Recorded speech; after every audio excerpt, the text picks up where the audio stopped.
On the clean, the pop up to the belt looks really good. So you can see what she does.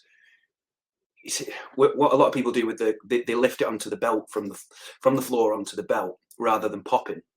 So what Mollie does really well, keeps her arms relaxed and then hits extension by extending through the legs, and then creates the weightlessness on the bar by extending through the legs, and then pops underneath it and drops underneath it, and basically drops her body weight underneath the bar whilst the bar is not moving up nor down, and therefore catches it on the belt when it's weightless. So saves a lot of energy in terms of the upper body expenditure. So great first phase. And then what she does generally really well is keeps the bar really close on the axle clean. So the goal is to keep the axle on the turnover as close to, if you look from the side, as close to midfoot as possible, and basically align the center of mass of the barbell with your center of mass. Whereas what she's doing here, obviously she's being distracted by the high percentage weight. You can see that her elbows are behind the bar, significantly pointing backwards. So what's going to happen here as she extends up is the bar is subtly going to have to go out in front and away from her a little bit, causing a looping effect.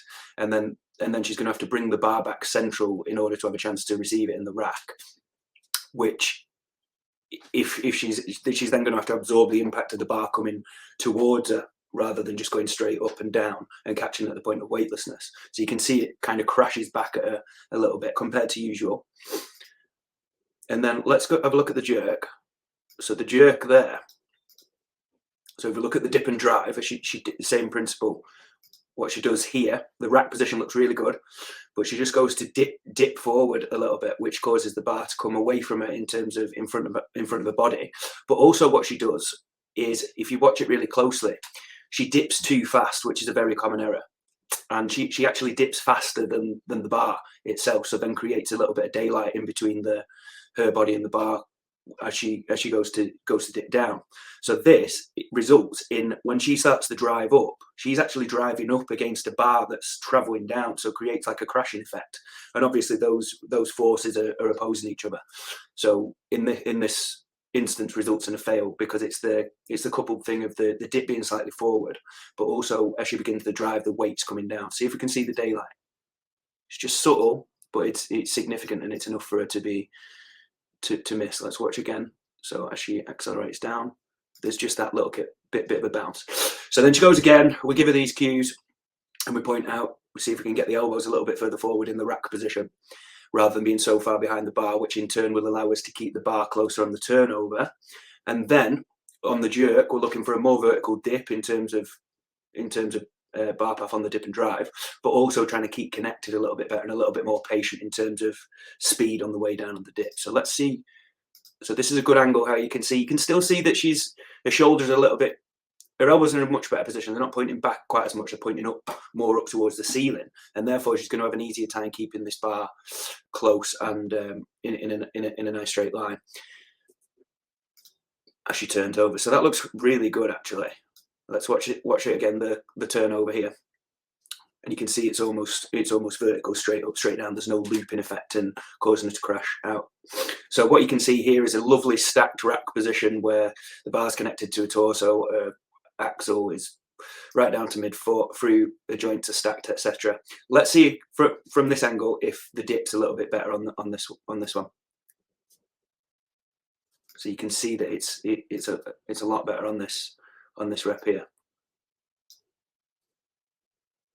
So you can still see ever so slightly. So we've got to let her off a little bit because it's a maximal weight. But she's corrected the dip really well, but she's still going a little bit too fast, a bit too eager on that way down. And you can just see if you just slow mo it, the bar's just still on its way down as she begins to drive up. So cues for Mollie to work on to make this even better would be, now that the dip's improved and she's not dipping forward, and the bar position is close on the clean, by actually focusing on keeping a little bit more relaxed in the rack position in terms of which in turn will help the bar feel more connected to the torso, because we all tend to push up in the rack against the barbell when stuff gets heavy. But even though it's counterintuitive, let the axle try and be part of your body, let it be where it wants to be, and therefore you'll feel more connected with your torso, because essentially what we're doing, regardless of whether you push, press or jerk, is we're driving the torso into the object, and we want to stay connected all the way through the dip, and then when we begin the drive, we want to drive that torso up into the bar that are moving, connected. Whereas you can see just subtly, there's a little bit of disconnect, and that's why, yeah, she's not driving. All her force isn't coupled with, it isn't connected to the axle. But it's very good. It is very good. And look at this receiving position here. This is excellent for a non-weightlifter. If you look at the stacked position there for the axle through over the wrists, over the elbows, over the shoulders, the spine's nicely stacked. Feet are pretty even apart, not too wide, not too narrow.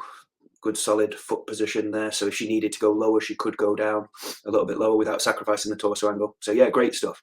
If anything, you may argue that she's wanting to step forward out of it instead of receiving with the back foot back. So it's just indicating that she's just loading that front leg a little bit too much, which may be down to that the dip and drive not being perfect in terms of there's still a subtle dip forward. So yeah, keep that connected on the dip on the dip and drive. Be a little bit more patient on the dip and a little bit less fast on the way down, and keep that connected, a little bit more relaxed in the torso. Just make sure that dip and drive is vertical. Video your next sets from the side, and make sure that you're driving all your body into the torso while it's connected.